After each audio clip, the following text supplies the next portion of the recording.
খুবই ভালো। জানেন যে কাঁঠাল খুব শক্তিশালী জিনিস, এটি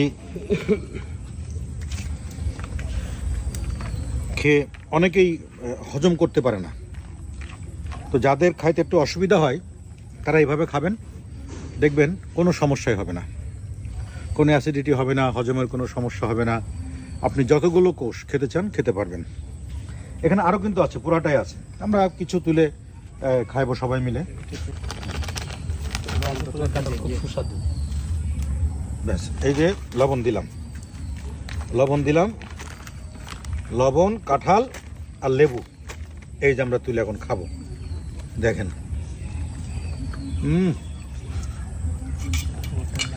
অসাধারণ। খা, নাও খেয়ে দেখো কেমন লাগে।